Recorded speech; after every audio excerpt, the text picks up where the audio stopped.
नमस्कार श्रोते हो. एक व विज्ञानेशाची या आपल्या यूट्यूब चॅनलमध्ये आपणा सर्व श्रोत्यांचे अगदी मनापासून स्वागत. श्रोते हो, आजच्या भागात आपण ज्ञानेश्वरीच्या अध्याय 6 यामधील 456च्या पुढील ओव्या घेणार आहोत. ओम नमो ज्ञानेश्वरा. आणि मागील जे सद्बुद्धी, जेथे जीवात्मा जाहली होती अवधी, मग तेची पुढती निर्वधी नवीला हे. तेथे सदैवा आणि पायाळा, वरी दिव्याजन होय डोळा, मग देखे जैसी अवलीळा.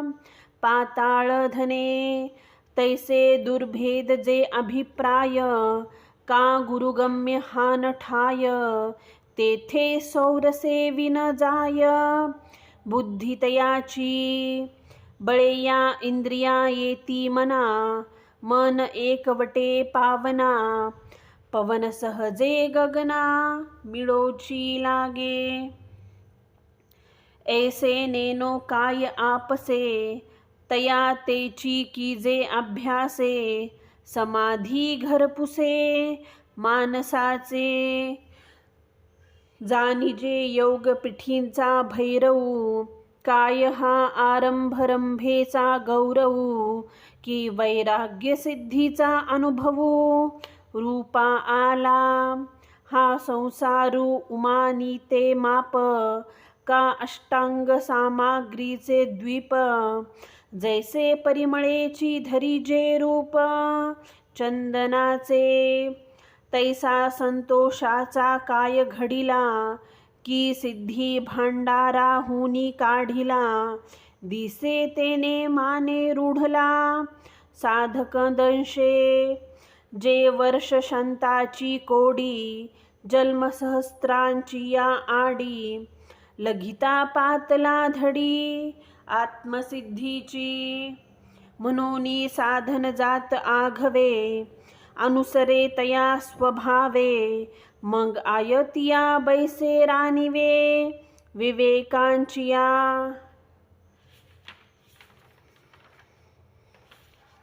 या ओव्यांचे निरूपण करताना, स्पष्टीकरण देताना माऊली महाराज इथे सांगतात,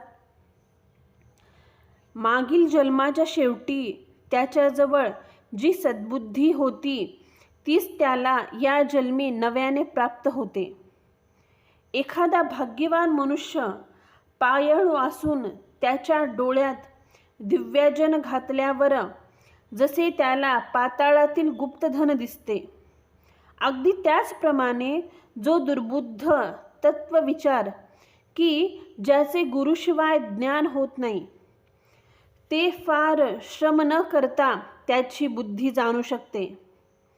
बलवान इंद्रिये मनाच्या स्वाधीन होतात, मग प्राणवायूशी एक होते आणि प्राणवायू सहजपणे मूध्वर्णी आकाशास मिळू लागतो.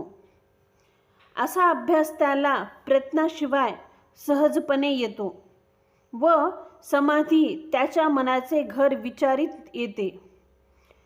असे वाटते जणू तो योगाच्या आसनावरील भैरव देवच आहे, अथवा योगारंभरूपी केळीची शोभाच, किंवा वैराग्यरूपी सिद्धीचा मूर्तिमंत अनुभवच. हा पुरुष म्हणजे संसार मोजण्याचे मापच, अथवा अष्टांग योग साधनेचे बेटच जणू. सुगंधानेच चंदनाचे रूप धारण करावे. अगदी त्याचप्रमाणे साधक दशेतच तो इतका धैर्यमुक्त झालेला असतो की संतोषाचा पुतळा बनविल्यासारखा किंवा सिद्धीच्या भंडारातून काढिल्यासारखा दिसतो.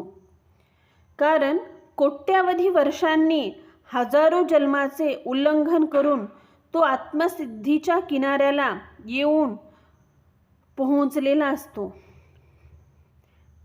म्हणूनच सर्व साधने त्याला आपोआपच प्राप्त होतात.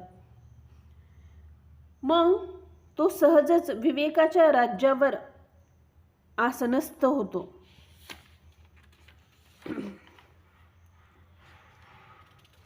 पाठी विचारातिया वेगा, तो विवेकूही ठाके मागा. मग अविचारिणीये ते अंगा, घडोनी जाय. तेथे मनाचे मेहुडे विरे, पवनाचे पवनपण सरे. आपण पा आपण पुरे, आकाशही प्रणवांचा माथा बुडे. एतुलेनी अनिर्वांच सुख जोडे, म्हणूनी आधीची बोलू बहुडे. तया लागी ऐसी ब्रह्माची स्थिती, जे सकळा गतीसी गती. तया अमूर्त्याची मूर्ती, होनी ठाके. तेने बहुत जन्मी मागली, विषेपांची पाणी वळे झाडली.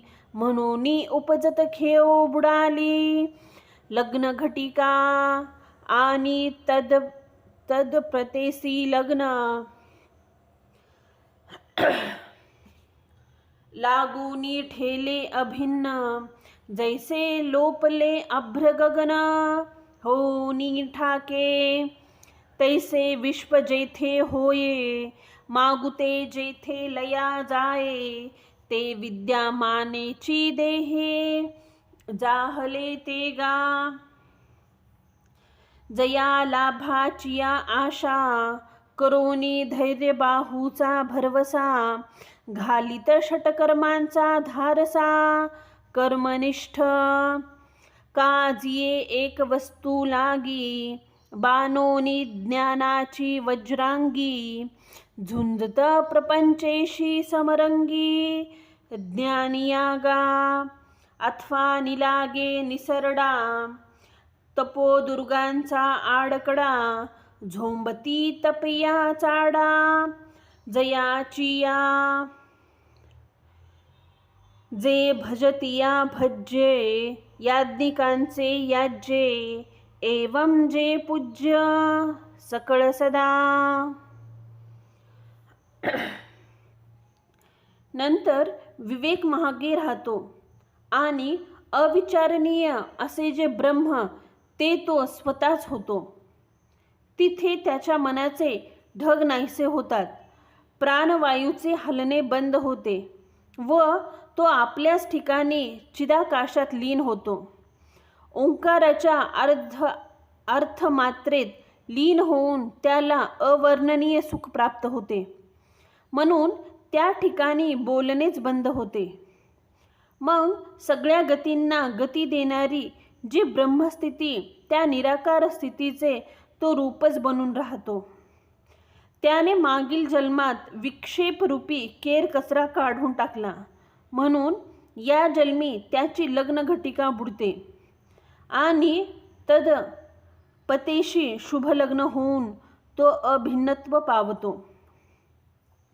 जसे ढग नाहीसे झाल्यावर तो आकाशरूपी रूप होऊन जातो, अगदी त्याचप्रमाणे हे अर्जुना, ज्या स्वरूपापासून विश्व उत्पन्न होते व पुन्हा ते ज्या स्वरूपी लीन होते, ते स्वरूप तो याच देहाने होतो.